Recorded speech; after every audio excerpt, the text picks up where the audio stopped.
शांति निर्बल कभी नहीं ला सकता।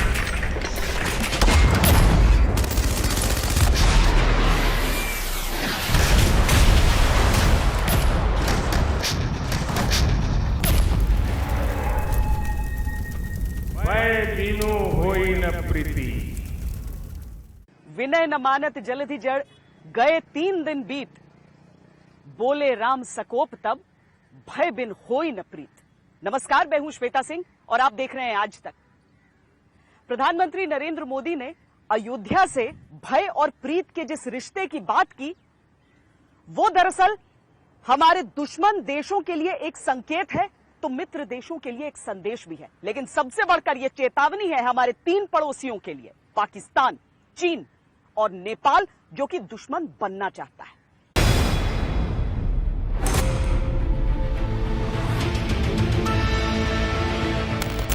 एक तरफ शत्रुता पर अड़ा चीन और नफरत का खंजर लिए खड़ा पाकिस्तान है, दूसरी तरफ भ्रमित नेपाल है, बीच में श्री राम की संस्कृति को धारण किए खड़ा भारत है।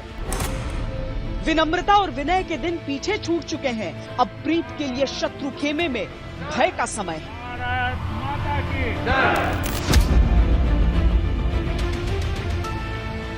ये भी श्री राम की नीति है, भय बिनु होई न प्रीति। इसलिए हमारा देश जितना ताकतवर होगा, उतनी ही प्रीति और शांति भी बनी रहेगी। भारत की शक्ति का भय चीन में है तो अच्छा है।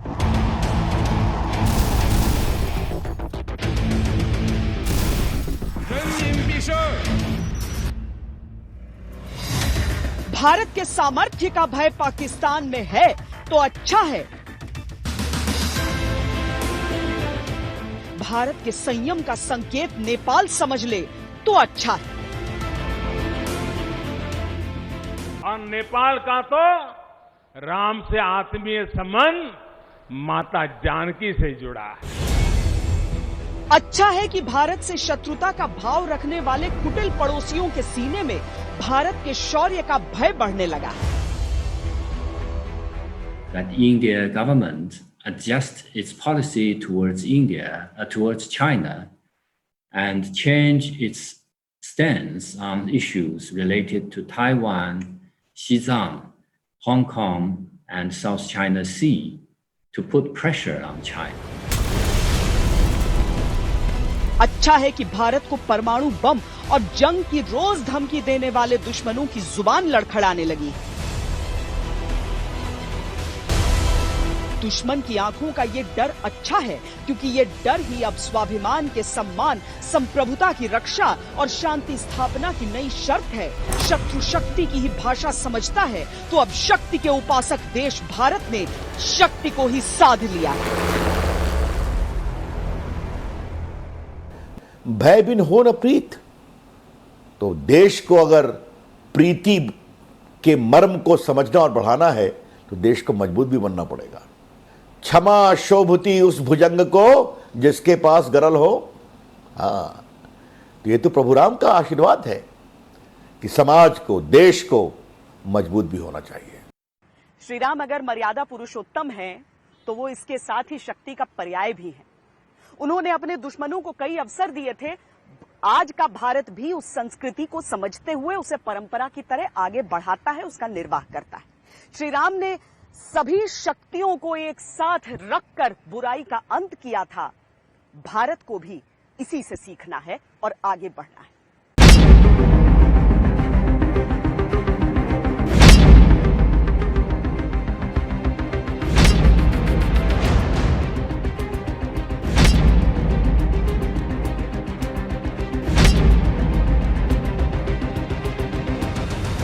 भारत, अमेरिका, जापान, ऑस्ट्रेलिया यानी क्वाड ग्रुप कांपता है चीन स्क्वाड की ताकत से, क्योंकि उसे यह अच्छी तरह मालूम है कि जिस दिन इस ग्रुप ने एक साथ चीन के खिलाफ कार्रवाई शुरू की, वो दिन चीन के समुंदर में डूब जाने का दिन होगा। बुरी खबर है चीन के लिए, क्योंकि अब ऐसा ही होने जा रहा है। बहुत जल्द हिंद महासागर में क्वाड देशों का युद्धाभ्यास शुरू होने वाला है।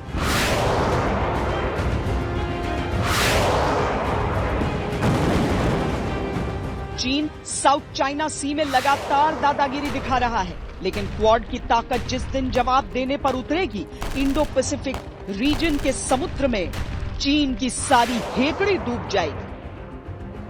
चीन बार बार भारत को क्वाड ग्रुप से हटने की अपील कर रहा है। भारत को पुरानी गुटनिरपेक्ष नीति का पालन करने की नसीहतें जारी कर रहा है। लेकिन भारत पर चीन की चिंताओं और धमकियों का कोई असर नहीं। चीन जिस भाषा को समझता है, अब उसी भाषा में उसे समझाया जा रहा है। चाइना ने रिफ्यूज किया है कोई भी फर्दर डिसएंगेजमेंट के जो पेंगेंगसो इलाके में है उसके बारे में, और उन्होंने एक शर्त रखी है कि इंडिया भी स्टेप बैक करे इक्वल डिस्टेंस। ये डिसीजन लिया गया कि चाइना की ये शर्त बिल्कुल एक्सेप्टेबल नहीं है और अनटेनेबल भी है, क्योंकि जो भारत की कंडीशन है वो है कि जो स्टेटस को एंटी है उस पर जाना चाहिए, कंप्लीट डिसएंगेजमेंट होनी चाहिए और कंप्लीट रिस्टोरेशन ऑफ स्टेटस को होना चाहिए। चाइना ने शर्त रखी है, इसको मद्देनजर रख के तो ये जरूरी है कि भारत अलर्ट रहे और किसी भी चुनौती जहां कॉन्टिजेंसी के लिए तैयार रहना चाहिए। 2 अगस्त को भारत और चीन के बीच 5वें दौर की बातचीत बेनतीजा खत्म हो गई। दरअसल कई दौर की बातचीत भारत और चीन के बीच चल रही है। भारत अपनी बातों पर कायम है और चीन कहता कुछ है, करता कुछ है। इसीलिए भारत अब अपनी पूरी शक्ति, पूरी ताकत और सारे विकल्पों का इस्तेमाल कर रहा है। 7 अगस्त को भारत के विदेश मंत्री एस जयशंकर और अमेरिकी विदेश मंत्री पोम्पियो की बात हुई और इस बात में ही चीन को चित करने का प्लान तैयार हो चुका है। We've seen China become more aggressive. We've seen them continue to try and exercise this muscle in the South China Sea. You know, they deployed troops along the line of actual control in India. So again, we see them acting out in a way that is inconsistent with, international norms. परमाणु मिसाइलों का परीक्षण, लड़ाकू विमानों की तैनाती, सैनिकों का बढ़ता जमावड़ा और हथियारों का जखीरा लेकर चीन सोचता है कि वो भारत को दबाव में ला देगा। लेकिन यह भारत है जो शांति के शास्त्रों के साथ साथ युद्ध के शस्त्र चलाना भी किसी से कहीं अधिक बेहतर ढंग से जानता है। भारत ने जो ताजा जवाब दिया है चीन को, वो उसकी हेकड़ी पर भारत की हिम्मत का हथौड़ा है। चीन के साथ संतुलन तक पहुंचना आसान नहीं। भारत को उसका विरोध करना ही पड़ेगा। यही नहीं, उसके खिलाफ मुकाबले के लिए भी खड़ा होना पड़ेगा। बॉर्डर पर उसकी हरकतों का असर व्यापार पर भी पड़ना तय है। बॉर्डर की स्थिति और हमारे रिश्तों को अलग करके नहीं देखा जा सकता और यही सच्चाई है।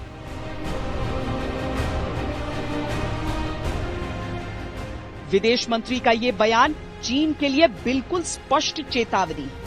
इस स्पष्टता में स्वाभिमान की शक्ति की झलक है और ये झलक ही चीन का नया डर है। झड़प का जवाब गलवान में दे दिया गया था, युद्ध की स्थिति का जवाब युद्ध के माहौल में दे दिया जाएगा और यही दिखती है भारत की वो शक्ति जो बीजिंग तक हलचल पैदा कर रही है।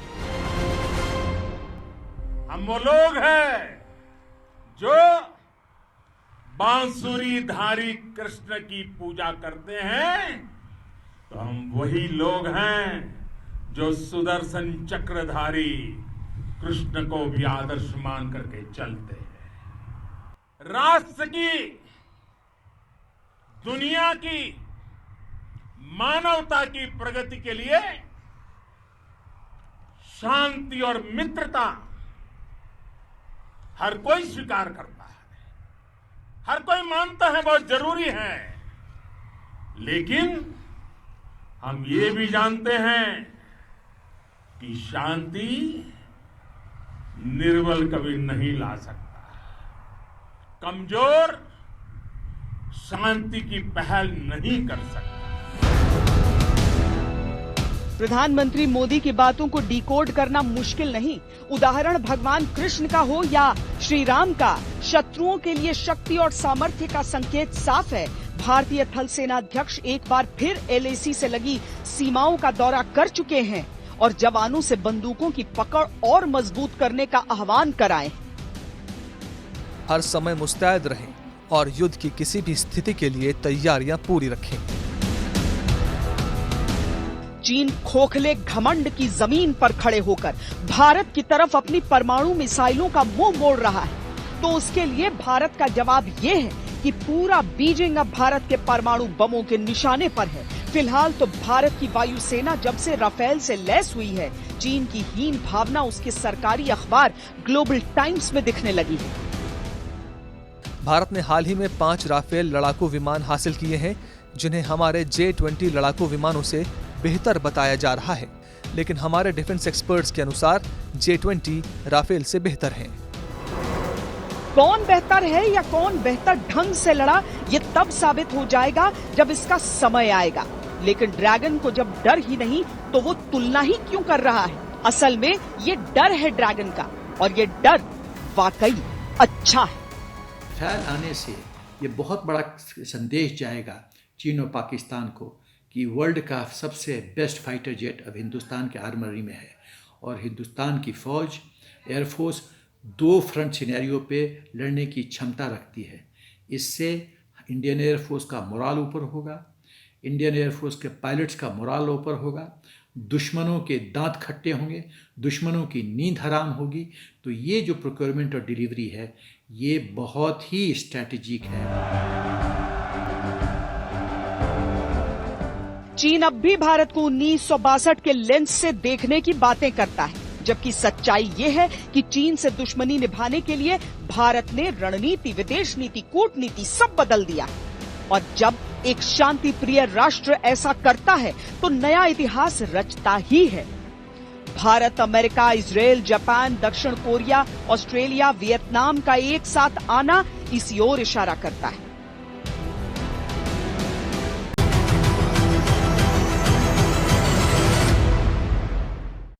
आप देख रहे हैं आज तक, और हम आपको भारत के 3 दुश्मनों के बारे में बता रहे हैं जो इस समय सरहदों पर कोई न कोई समस्या खड़ी करके चाहते हैं कि भारत किसी तरीके से झुक जाए, लेकिन उन सबको सीधा स्पष्ट संदेश भारत की तरफ से दिया गया है। अब इसमें पाकिस्तान को देख लीजिए। पाकिस्तान का तो कोई मुद्दा भारत से अछूता नहीं हो सकता। पिछले साल धारा 370 को 5 अगस्त को हटाया गया था। इस बार बड़ी बड़ी उसने प्लानिंग करके रख ली, लेकिन औंधे मुंह गिरा। बाकी चीजें तो छोड़िए, अयोध्या में श्री राम जन्मभूमि पर जब भूमि पूजन किया गया तो ये बात पाकिस्तान को बहुत नागवार गुजरी थी।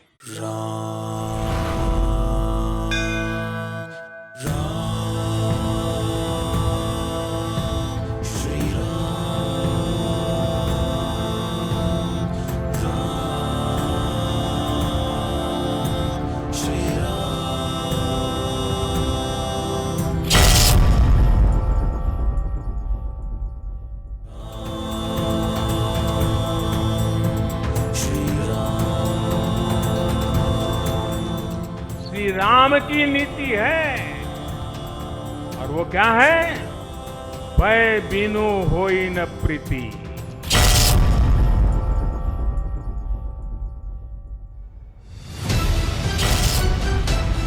ये संदेश जिनके लिए था वहां तक ऐसा पहुंचा कि उनके दिन का चैन, रातों की नींद गायब हो गई। पाकिस्तान में राम मंदिर पर हाय तौबा मची। आज अगर आप इसके ऊपर चुप करके बैठे रहेंगे, आखिर में इसका असर सारी दुनिया पे जाएगा। पाकिस्तान में राम मंदिर पर रोना पीटना मचा है। पाकिस्तान में राम मंदिर पर मातम मनाया जा रहा है।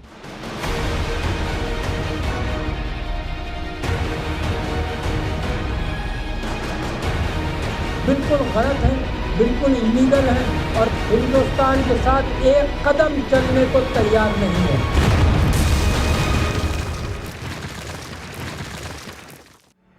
मंदिर अयोध्या में बन रहा है, लेकिन फावड़े कुदाल जैसे पाकिस्तानी हुकूमत के सीने पर चल रहे हैं। इमरान एंड कंपनी गला फाड़ फाड़ कर राम मंदिर की रट लगा रही है। मंदिर से भी पाकिस्तान इतना डरने लगेगा, ये भला किसने सोचा था? भारत में भारत के सर्वोच्च न्यायालय के आदेश के बाद भारत के संविधान के अनुसार अयोध्या में बन रहे मंदिर पर अगर पाकिस्तान के प्रधानमंत्री को ऐतराज हो सकता है तो ये समझना मुश्किल नहीं कि पाकिस्तानी हुकूमत का दिमाग किस ओर सोच रहा है और ये सोच कितनी खतरनाक है।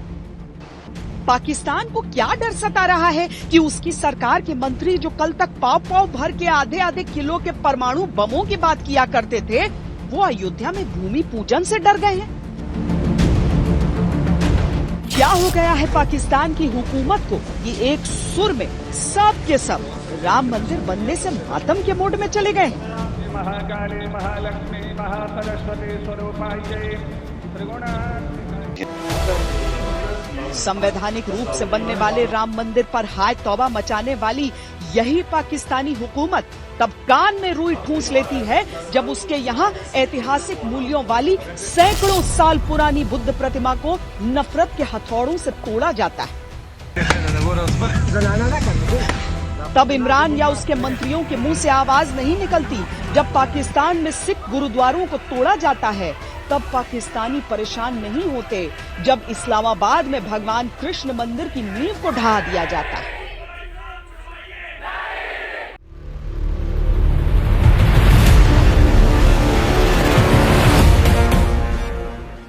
आतंकवादी मुल्क से और उम्मीद भी क्या की जा सकती।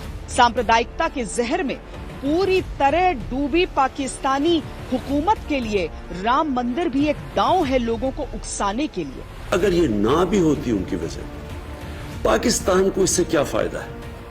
पाकिस्तान में खड़े होकर मजहबी उन्माद की जमीन पर पाकिस्तान चाहे जितना बोल ले, लेकिन जैसे ही उसकी आवाज पाकिस्तान से बाहर निकलती है उसके हिस्से में सिर्फ जिल्लत और झिड़की ही आती है। और तो और अब कश्मीर मुद्दे पर पाकिस्तान का साथ निभाने के चक्कर में चीन भी अपमानित हो रहा है। चीन के साथ जो भारत की तनातनी चल रही है उसे पाकिस्तान एक अवसर के तौर पर देख रहा है, लेकिन भारत से उसका डर इतना ज्यादा है कि वो खुलकर सामने नहीं आ पा रहा है। कश्मीर के चक्कर में बेइज्जत हुआ चीन।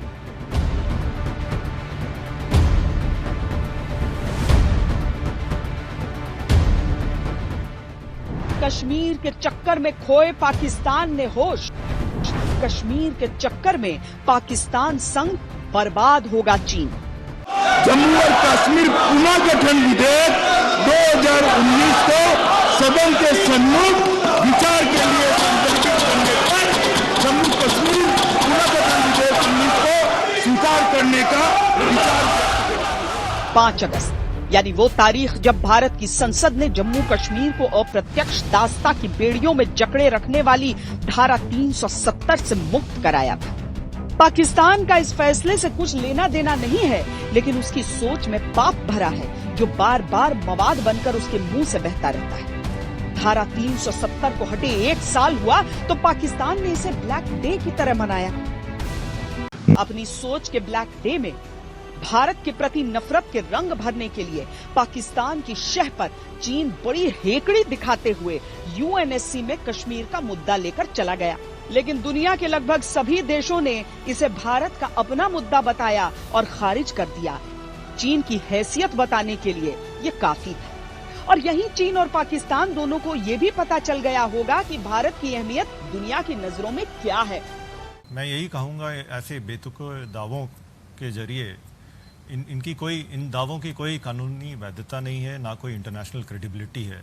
और पाकिस्तान ऐसे दावे करके इस बात की पुष्टि कर रहा है कि क्रॉस बॉर्डर टेररिज्म के जरिए वो ज़्यादा से ज़्यादा क्षेत्र को अपने कंट्रोल में लाना चाहता है। उनके ऊपर एक तरह से ज़्यादा से ज़्यादा क्षेत्र हासिल करने की एक सनक सवार है। पाकिस्तान आतंक के आईने में अपना ही दागदार चेहरा देखता है और दुनिया को उसे कश्मीर बताने की कोशिशें करता है, लेकिन कश्मीर की सच्चाई कश्मीर में ही दिखती है। मन की ढूंढ है मौसम सर्द का, बाहर कम हूँ मैं, कश्मीर हूँ मैं। क्योंकि ये 370 हटने की वजह से हमें जॉब की बढ़ने की चांसेस बढ़ गए हैं और हमें लगता है कि हमें जॉब मिलेंगे। यानी कि बेरोजगारी है खत्म होनी चाहिए, वो है नहीं अभी। गरीब जो है वो गरीब से गरीब ही रह गया। एक तो ऊपर वाले की मार पड़ गई, वो कोरोना आ गया, इससे ज़्यादा प्रॉब्लम हुई। हो सकता था कुछ चेंज आता, लेकिन वो जो कोरोना ने हमें गिरा दिया सबको। तो अब थोड़ा बहुत यहाँ ताउन हमें फौज का मिल रहा है, थोड़े उधर इधर हम घूम रहे हैं। कल तो 70 हटाने से फ़ायदा तो होगा कि वहाँ से बाहर से आकर यहाँ पर अगर कंपनियाँ बनेंगी तो उसे हमें भी जॉब मिल सकती है। ये सुकून देख देख कर पाकिस्तान का मानसिक संतुलन अब गड़बड़ाने लगा है। वो बदहवासी में इधर उधर दौड़ लगाता घूम रहा है, यहाँ तक कि जब उसके बार बार गिड़गिड़ाने के बावजूद सऊदी अरब कश्मीर मुद्दे पर OIC की मीटिंग बुलाने को राजी नहीं हुआ तो पाकिस्तान धमकी देने के अंदाज में आ गया, बिना ये सोचे कि आज भले चीन उसके साथ खड़ा हो, लेकिन अब तक वो सऊदी अरब की रोटी पर ही पल रहा था। $3 बिलियन दो मुल्कों से लिया हुआ है, अगर दोनों को ही आपको वापस करना होगा। ये नहीं है कि सिर्फ सऊदी अरेबिया का है।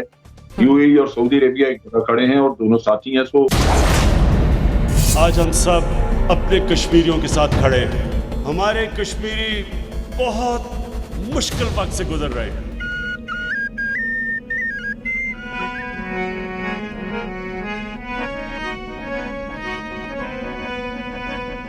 जब से भारत ने धारा 370 हटाई और POK को भी वापस लेने का इरादा जताया, तब से पाकिस्तान की कश्मीर नाम की बीमारी कुछ ज्यादा बढ़ गई। क्या जुल्म हो रहा है?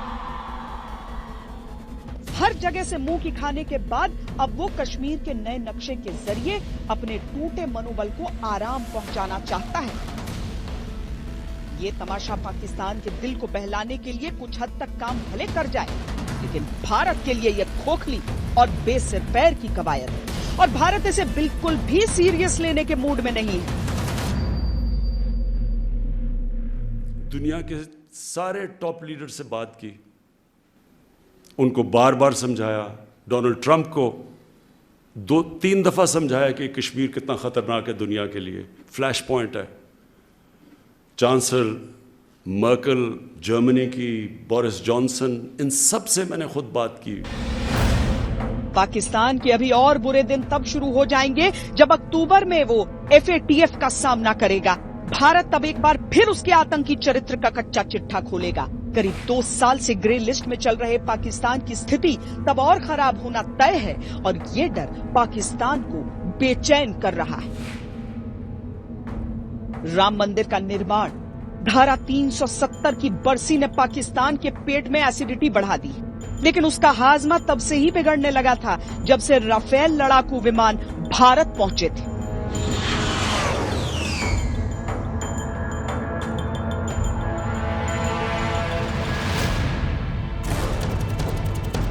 भाड़े के हथियारों के बल पर भारत से बार बार जंग की कोशिशें करने वाले पाकिस्तान को अब भारत के हथियारों से तबाही का डर सता रहा है। वो दुनिया से गुहार लगा रहा है कि कोई तो बचा लो। India is now the second largest arms importer in the world. Pakistan has been consistently highlighting the risks of the massive Indian arms buildup. Pakistan को अपने F-16 लड़ाकू विमानों पर बहुत नाज हुआ करता था, लेकिन राफेल के आते ही पाकिस्तान चिंता के महासागर में डूब गया है।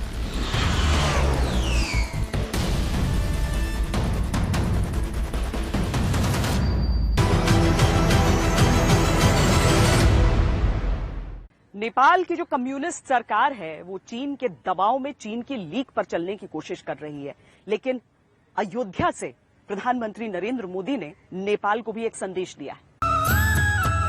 नेपाल श्री राम की ससुराल, करोड़ों भारतीयों और नेपालियों के बीच सदियों से रोटी बेटी का रिश्ता रहा है। यही कारण है कि प्रधानमंत्री मोदी ने अयोध्या से चीन और पाकिस्तान के लिए भय बिन होई न प्रीत का कठोर संदेश भेजा। और नेपाल का तो राम से आत्मीय संबंध माता जानकी से जुड़ा है। नेपाल इसे समझ जाए तो उसी के लिए अच्छा होगा, क्योंकि तब नेपाल ये भी समझ जाएगा कि चीन और भारत से दोस्ती के बीच का सबसे बड़ा अंतर क्या है।